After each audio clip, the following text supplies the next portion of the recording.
Amém, meus irmãos? Pode se assentar, fique à vontade. Aleluia! Certa ocasião, Jesus estava orando em particular, e a palavra vai nos narrar, vai nos dizer que ele reúne os seus discípulos, e ele começa a questionar os discípulos acerca de quem as pessoas estavam dizendo que ele era. Então, reunido com seus discípulos, ele começa a perguntar: olha, quem os homens dizem que eu sou? E aí alguns dos discípulos levantam e dizem: ah, Senhor, eu tenho ouvido por aí que tu és profeta, que tu és Elias, que tu és Jeremias. Muitas coisas têm sido dito acerca de quem o Senhor é. Aí Jesus olha para os discípulos e fala: tá bom, isso é o que as pessoas que não convivem comigo, isso é o que a multidão, as pessoas que estão à minha volta dizem a meu respeito. Mas a pergunta que eu vos faço é: e vocês? Quem vocês dizem que eu sou? A palavra vai dizer que Pedro, o discípulo de Jesus, era o mais explosivo, o mais colérico, o mais vocálico, aquele que mais se posicionava. Inclusive é o mesmo que em certa ocasião, quando Jesus está para ser preso, corta a orelha do servo de um sumo sacerdote. Então ele, tomado pela palavra, pelo Espírito de Deus, ele diz: Senhor, tu és o Cristo, o Filho do Deus vivo. E Jesus olha para Pedro e diz assim: Pedro, não foi a carne e não foi o sangue que te revelou, mas o próprio Pai, quem trouxe para o seu coração essa revelação, esse conhecimento e essa verdade. Quando Pedro declara: tu és o Filho do Deus vivo, Pedro teve uma revelação que somente o Espírito Santo pode produzir no nosso coração. Logo, Pedro deixa claro no seu entendimento e na sua narrativa que seria essa a natureza do propósito da vida de Jesus. Existe uma diferença, meu irmão e minha irmã, entre saber quem Jesus é e viver tendo Ele como Senhor da sua vida. Eu vou repetir: existe uma diferença entre saber quem Jesus é e viver tendo Ele como Senhor da nossa vida. Quando Pedro faz essa declaração, ele não está simplesmente repetindo uma informação que ele ouviu de alguém. Quando Pedro olha para Jesus e diz: tu és o Cristo, o Filho do Deus vivo, ele está expressando uma revelação que o Espírito de Deus trouxe ao coração dele. E Jesus mesmo afirma que aquilo não veio da carne. Jesus mesmo afirma que aquilo não é capacidade do intelecto humano. Jesus mesmo afirma que só Deus tem a capacidade de revelar ao coração do homem que Ele é o Cristo. Ou seja, ninguém jamais chegará à verdadeira identidade de Jesus como Cristo por esforço humano. Só o Espírito Santo pode trazer esse convencimento e essa revelação à minha mente e ao meu coração. Mas aqui nesse texto existe algo que muitas vezes nós ignoramos. Logo depois dessa revelação, Jesus não elogia Pedro com promessas de conforto, e ele não diz assim: bom, Pedro, agora que você sabe que eu sou o Cristo, eu vou trazer para você os inúmeros benefícios de ser um servo de Deus. Eu vou dizer para você os inúmeros benefícios de ser um discípulo de Jesus. Pelo contrário, quando Pedro faz a revelação, Jesus confirma ela, e depois, logo na sequência, ele diz assim: se alguém quiser vir após mim, negue-se a si mesmo, tome cada dia a sua cruz e me siga. Aí você pode dizer: ah, meu irmão, esse texto é bem conhecido, inclusive você fala muito dele. Falo mesmo. Só que, olha que interessante, perceba essa conexão. A revelação de quem Cristo é, o conhecimento de quem Cristo é, sempre nos conduz ao entendimento do que Cristo veio fazer. E o que Jesus Cristo veio fazer? Ele veio não apenas ensinar, não apenas realizar curas, milagres e maravilhas. Ele não veio apenas inspirar como um grande líder que ele era, mas ele veio morrer. Amém? Amém. Ele veio morrer. Portanto, a cruz de Cristo Jesus, ela não é o plano B de Deus. Algumas pessoas começam a conjecturar da seguinte forma: Deus estava lá no seu alto e sublime trono, e aí Ele intenta no seu coração: eu vou criar a humanidade, eu vou fazer o homem, eu vou fazer o mar, a terra, tudo que existe, os animais. E aí de repente Ele fez lá tudo e o homem foi e pecou. E ele, ixi, e agora? O homem errou, o que eu faço? Eu vou ver aqui, eu vou enviar meu filho. Irmãos, não foi assim. A palavra no Evangelho de João capítulo 1 diz que Ele é o Cordeiro de Deus desde a fundação do mundo. Ou seja, antes de existir o mundo, já existia a cruz de Cristo.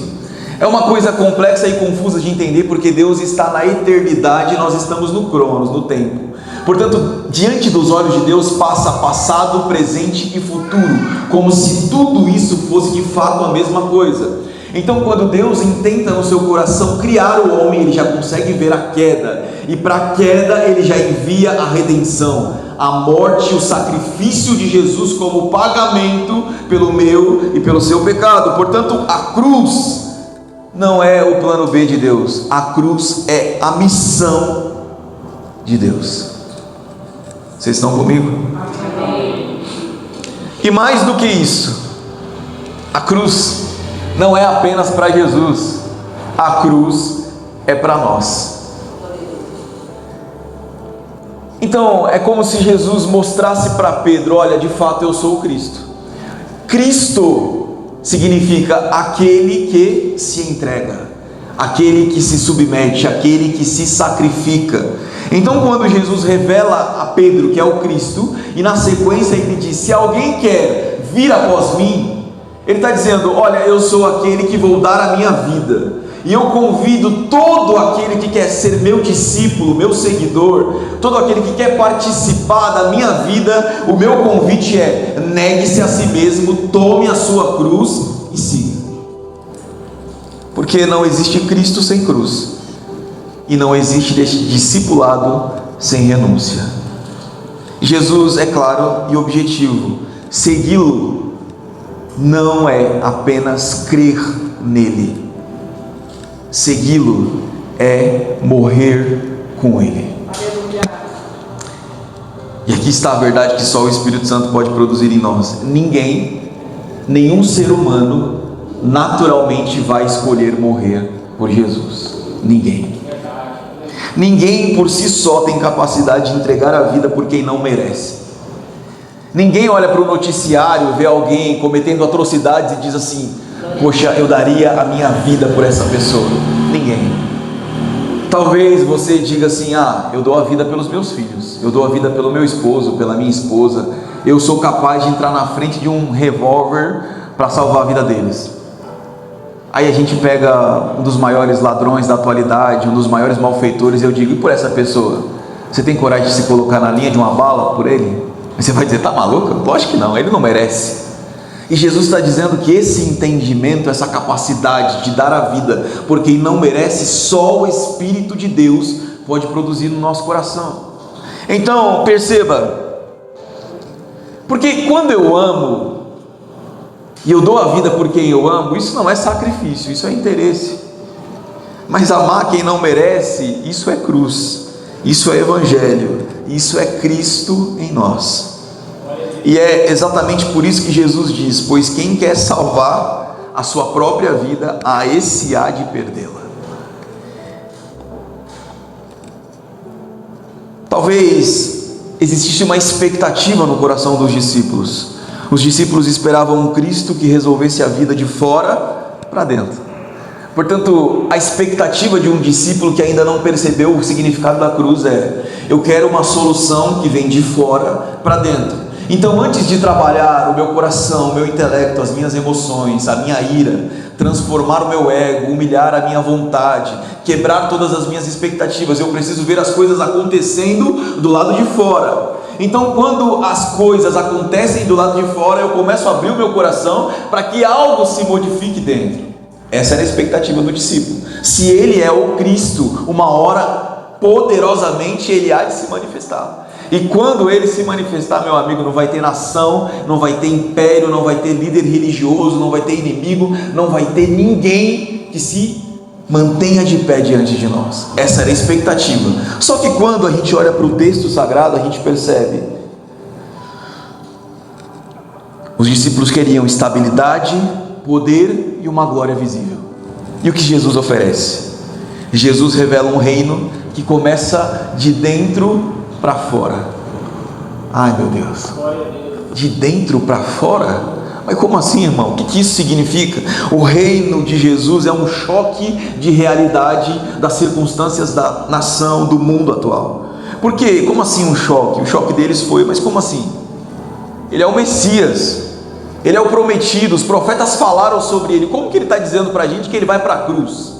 Como que ele está dizendo para a gente que ele vai morrer? Como que ele está dizendo para a gente que ele vai se submeter, que ele vai se entregar? E não só isso, ele está dizendo para a gente que ele vai para a cruz, se submeter, se entregar, e está convidando a gente que quer ser discípulo a ter o mesmo destino que ele. Como assim? Mas que loucura é essa? Jesus não responde com um plano de governo, ele não responde com uma promessa de prosperidade, mas ele responde com a cruz. Isso mexe com o meu coração. É como se Jesus estivesse dizendo para mim: olha, eu tenho capacidade de reorganizar e reordenar toda a sua vida do lado de fora, mas eu não tenho interesse em reordenar o seu exterior se o seu interior não estiver santificado, se o seu interior não estiver transformado. De nada vale todo o seu exterior organizado. Portanto, a tese dessa mensagem, ela é simples, irmão, mas ela é cortante. A cruz, ela não é um acidente no percurso. A cruz é a própria natureza de Cristo Jesus. Não existe Cristo sem cruz. E se eu e você, em algum momento da nossa caminhada, temos o desejo de sermos parecidos com Ele, nós precisamos entender que o propósito de todo filho e filha amado de Deus não é apenas ser salvo da condenação, não é apenas um dia morar no céu, mas é oferecer a própria vida espontaneamente em favor daquele que não merece. Difícil, né, irmãos? Amém? Glória a Deus. Portanto, imagina o suspense dos discípulos, vivendo uma expectativa infundada, aguardando ansiosamente a hora da manifestação, aonde o Cristo revelaria para sempre a sua glória, a sua ascensão política, o seu poder, a sua majestade, o seu reinado terreno, a sua vingança contra a opressão de Roma, a sua vingança contra a opressão de todos aqueles que se manifestavam contra o povo de Israel. Eles esperavam um trono, e Jesus oferece uma cruz. Você está entendendo isso? Amém. Então, qual que é o erro dos discípulos? Eles achavam que seguir a Jesus traria uma felicidade terrena e uma ausência de problemas. E aqui, me perdoe, muitas vezes eu penso, quando eu estou escrevendo os sermões que Cristo coloca no meu coração, eu penso, eu tenho que escrever de uma forma que eu não ofenda ninguém. Mas às vezes a palavra me ofende, e eu penso que Cristo quer ofender o nosso ego nessa manhã. Então, eu posso dizer para você com todo o cuidado, com todo o amor, que hoje Deus talvez queira trazer para o nosso coração um choque de realidade, porque o interesse principal de Jesus não é a sua felicidade terrena. Me perdoe dizer isso. O interesse principal de Jesus não é a sua satisfação momentânea, e o interesse principal de Jesus não é realizar todos os seus sonhos. Antes de tudo isso, o interesse de Jesus é te convidar para um caminho onde a glória não nasce do poder, não nasce da honra, não nasce do privilégio e não nasce do reconhecimento, mas ela brota de um sacrifício voluntário da minha e da sua vida. Mas muitos de nós ainda vivemos nesse suspense. A gente frequenta a igreja nesse suspense, a gente vive a nossa caminhada de fé nesse suspense, porque nós vemos a igreja como o lugar onde Deus vai ser o nosso funcionário. Ele vai vir aqui se manifestar e resolver todos os nossos problemas, realizar todos os desejos que nós temos. Afinal de contas, Ele é Deus e eu sou o servo. Portanto, se eu estou aqui orando, se eu estou aqui me comprometendo, logo Ele tem que fazer. Mas esse não é o Evangelho de Cristo Jesus. O Evangelho de Cristo Jesus é: eu vou para a cruz e eu te convido para vir comigo. Presta atenção nisso. Você não precisa do Espírito Santo. Presta atenção nisso. Você não precisa do Espírito Santo para cuidar de quem você ama. Porque às vezes você está distante da presença e você consegue tratar bem os seus filhos. Você não deixa nenhum deles sem comida, sem banho, sem uma roupa digna. Você consegue fazer isso sem a presença do Espírito Santo. Você não precisa de revelação divina para fazer o bem por quem você ama. Isso aí faz parte do seu instinto, talvez do seu instinto paterno, do seu instinto materno. Isso faz parte de quem você é. Mas viver o Evangelho de Jesus até as últimas consequências, dar a vida por quem nos persegue, amar aqueles que nos odeiam, servir aqueles que não têm nada para nos oferecer, só o Espírito Santo pode produzir isso no nosso coração. A cruz de Cristo, meu irmão, foi um sacrifício imposto por sua própria natureza de amor. Ele morreu por nós, disse Paulo, quando nós ainda éramos pecadores. Ele não esperou você chegar no lugar adequado e dizer assim: ó, agora ele está bem, vou morrer por ele. Não. Quando você ainda era pecador, ou seja, ele morreu mesmo sabendo que você poderia rejeitá-lo. Ele morreu mesmo sabendo que você iria tropeçar várias e várias vezes. Ele foi porque isso faz parte de quem Ele é, o instinto do amor dele, uma vida de entrega e de sacrifício. E talvez você pode olhar para tudo isso e perguntar: ah, mas meu irmão, como é que eu conecto isso com a minha vida real? Como é que eu vou para a cruz? Como é que eu me sacrifico se eu estiver em necessidade?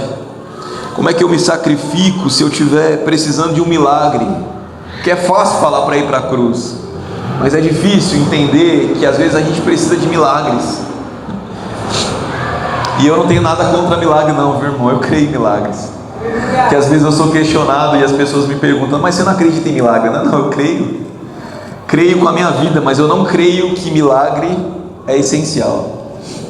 Mas transformação, quebrantamento, submissão, eu creio que são.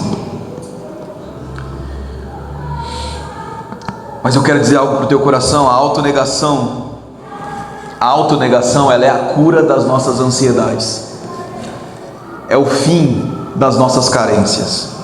Então, para você que precisa de um milagre hoje, e talvez você entrou aqui pensando: Deus vai falar comigo e vai resolver a minha situação. E aí você vê um irmão vindo aqui falar de cruz, de sacrifício, de entrega, de submissão, e você diz: opa, peraí, mas não é isso que eu queria ouvir. Aí Jesus está dizendo para o teu coração assim: olha, para você que precisa de um milagre, negar a si mesmo não é ignorar a sua condição atual. Negar a si mesmo não é ignorar que você precisa de uma transformação, de uma salvação, de uma cura, de um milagre. Mas negar a si mesmo é negar para o seu coração o direito de ser o Senhor da sua própria providência. O que eu estou querendo dizer com isso? Que às vezes a gente precisa se submeter mais ao que Cristo tem para fazer, para que Ele seja de fato o Senhor da nossa vida.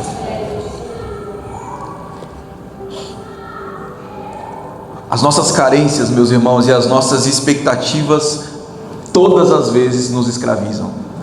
E quando eu vivo para os meus desejos, para as minhas carências e para as minhas expectativas, eu me torno um eterno mendigo emocional e espiritual.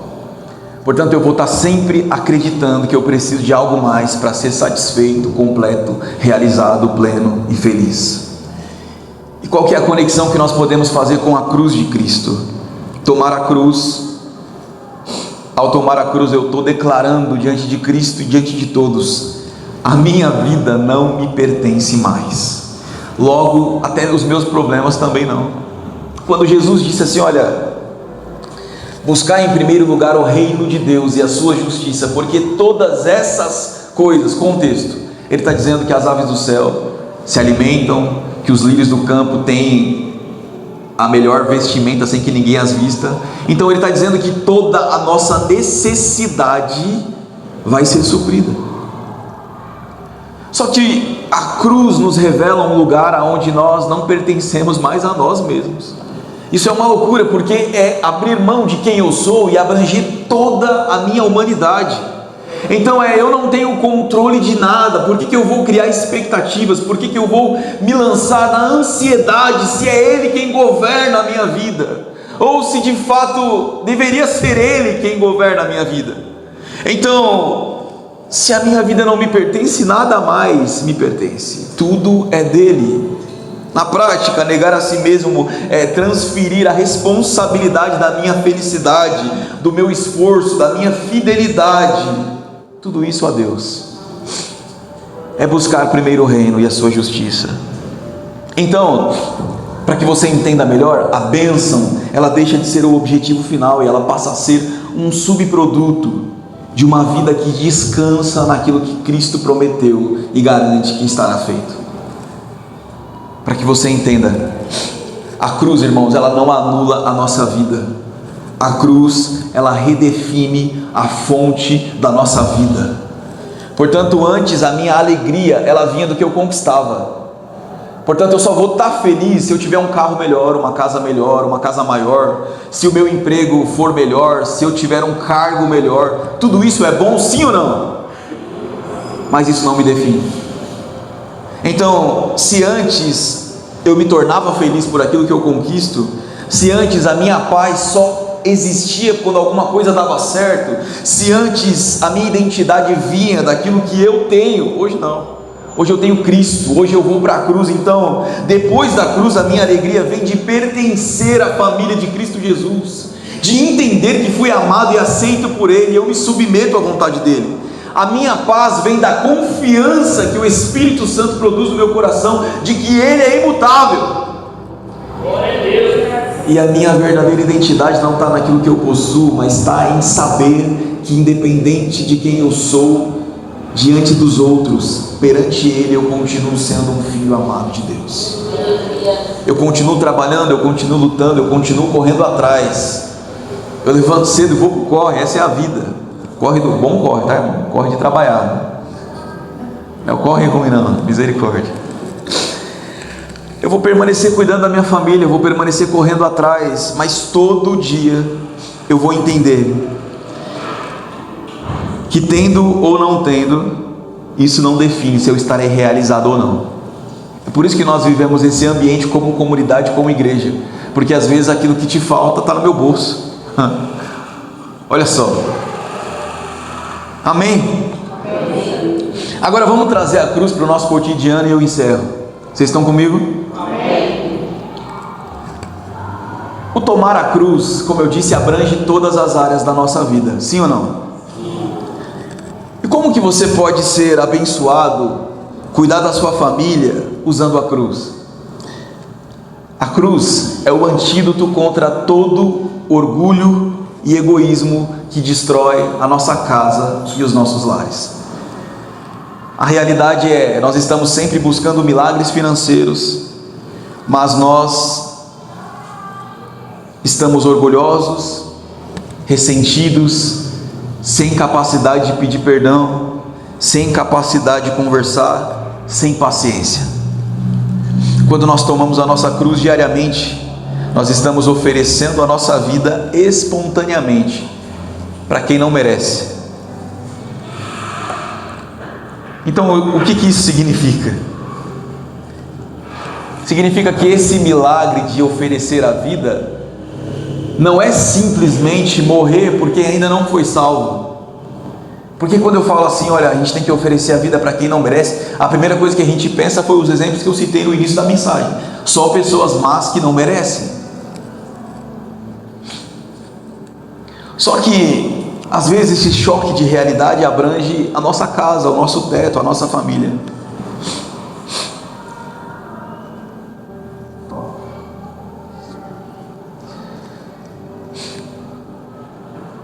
gente pensa na cruz como algo grande, como algo público, mas ele começa no lugar mais difícil, na família, na criação dos filhos, no casamento, no trabalho, na convivência diária, porque ali, nesse ambiente todo que eu citei, é onde o nosso eu mais aparece, é onde o nosso eu mais se sobressai. Portanto, todas as vezes que eu estou nos relacionamentos e o meu desejo de ter razão se sobressai, a minha necessidade de ser validado e de ser reconhecido se sobressai, quando a minha frustração contra o outro se sobressai, a minha expectativa não é correspondida, é exatamente ali que Jesus está dizendo para mim: negue-se a si mesmo. E aí o desafio ele se torna maior, porque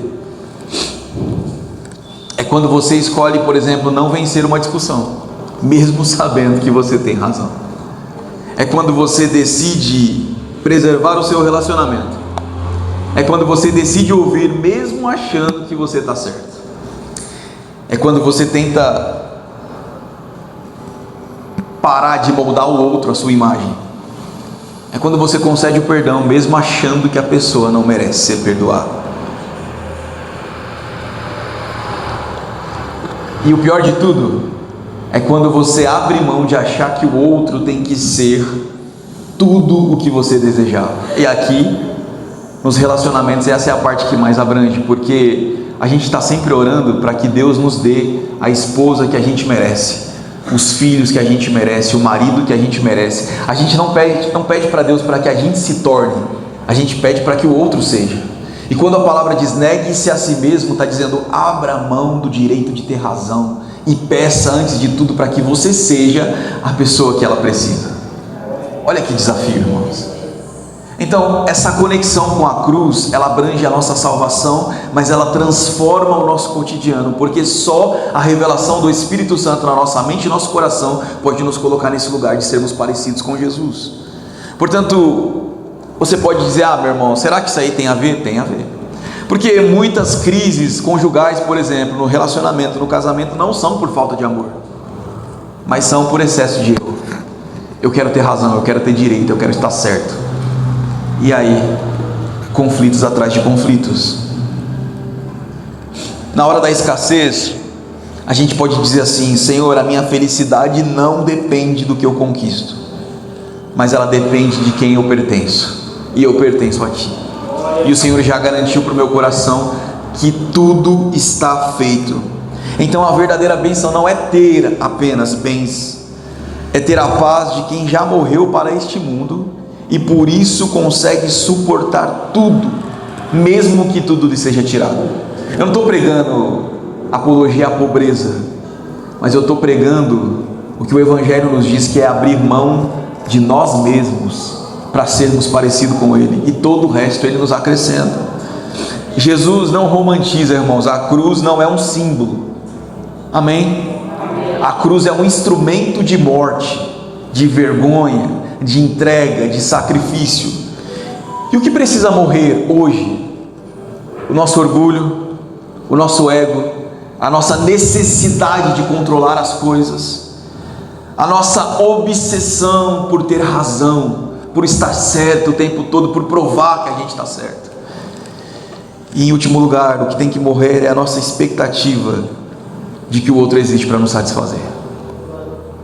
Portanto, quando Jesus convida: se você quer, negue-se a si mesmo, tome a cruz e siga-me, Ele está dizendo: olha, eu estou te convidando para um ambiente, para um caminho, para um lugar que, meu irmão, é só sendo orientado pelo Espírito Santo todo dia para se submeter, porque pela natureza humana, pelo seu intelecto, você não consegue não. Portanto, tudo isso precisa morrer. Aí Jesus vai concluir dizendo que só quem morre vive de verdade. Jesus finaliza com um paradoxo, que Ele está dizendo assim: olha, quem perder a vida por minha causa, esse a salvará. E aqui eu já encerro, está a chave de tudo. Enquanto você tentar preservar o seu jeito, você perde. Enquanto você tentar preservar a sua maneira de ser, você perde. Enquanto você vive para você mesmo, você se frustra. Mas quando você entrega, você encontra uma vida que não depende de qualquer circunstância para que você seja pleno e realizado. Você encontra a paz que não depende das circunstâncias. Você encontra a identidade que não depende do reconhecimento. Você encontra o pleno descanso em Cristo Jesus. Portanto, meu irmão, hoje o convite de Jesus para o nosso coração não é para que a gente seja mais religioso, mas é para que a gente seja mais parecido com Cristo Jesus. E para quem está cansado de lutar sozinho, eu posso dizer para você que eu te entendo. Então o meu convite para você hoje é: entregue o controle nas mãos de Deus. Negue hoje o medo de tomar a cruz. Negue hoje o medo de tomar a cruz. Confie naquilo que Jesus falou para o seu coração. E aí eu pergunto para você: você aceita ser uma oferta viva? Você aceita amar até aqueles que não merecem? Você aceita servir a Cristo Jesus sem esperar nada em troca? Se você entende que a sua vida só faz sentido se ela for gasta aos pés de Jesus e em favor ao próximo, eu quero te convidar a estar de pé. Se você de fato entendeu com aquilo que foi dito essa manhã, que a nossa vida, ela é uma entrega diária de sacrifício ao Senhor, eu quero orar com você, que a nível de testemunho, eu não sei como você está, eu não sei o que você está passando, eu não sei o que você precisa, mas irmãos, eu sei o que é querer mudar de rota e sentir que a porta está fechada ainda. Eu sei o que é acordar todo dia e ter que pisar em um ambiente que drena a minha paz, que drena o meu psicológico, um lugar onde a humilhação parece ser regra e a frustração é o meu pão diário. Eu sei o que é isso. E talvez eu não sei, talvez você esteja num trabalho, num relacionamento, numa família, em uma crise existencial, em qualquer problema ou uma situação que parece que na verdade é um moedor de gente, sabe? Você está sendo esmagado. E eu quero dizer para você, as circunstâncias, o mundo, as pessoas ao nosso redor, elas vão nos orientar da seguinte forma: você não precisa passar por isso. Chuta o balde, vai ser feliz, vai viver a sua vida. Mas o Espírito Santo sussurra ao nosso coração hoje: toma a sua cruz.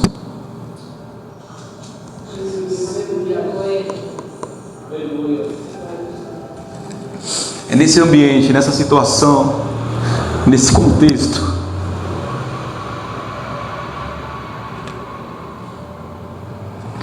Jesus não prometeu um ambiente perfeito, irmãos, mas Ele prometeu que estaria conosco.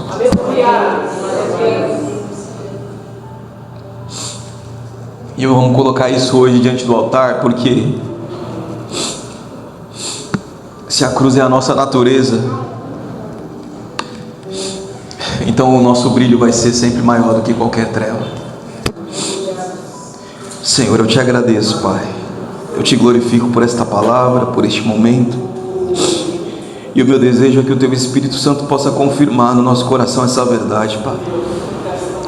Nós precisamos tomar a nossa cruz, nós precisamos nos submeter, e nós precisamos ser parecidos com o Senhor, Pai.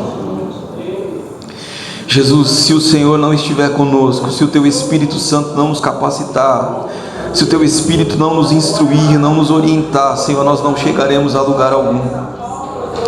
Portanto, como comunidade, como igreja, nós nos reunimos essa manhã em agradecimento, Senhor, crendo naquilo que o Senhor falou ao nosso coração, crendo que não há adversidade maior do que o privilégio de estar diante de Ti, crendo que diante dessa revelação, diante dessa verdade, tudo mais perde o seu valor, Pai, porque o Teu amor por nós é maior, porque a Tua graça em nós é maior, porque o Seu desejo, Senhor, de transformar as nossas circunstâncias é maior. Portanto, esteja conosco, Senhor. Cuida do nosso coração, da nossa mente, sustenta-nos nos ambientes mais difíceis. Aqueles que estiverem enfrentando a adversidade, Senhor, problemas relacionais, conjugais, financeiros, espirituais, problemas na família, problema na criação dos filhos, Senhor, em o nome de Jesus, nós te pedimos agora que o Teu Espírito Santo possa intervir, Senhor, que haja sacrifício, que haja cruz em todos esses aspectos, em todos esses relacionamentos, em o nome de Jesus. E que possamos sair daqui hoje com a certeza, Pai, com a certeza e com a convicção de que o Senhor é conosco, de que o Senhor é por nós, em nome de Jesus. Você pode aplaudir a Jesus? Amém.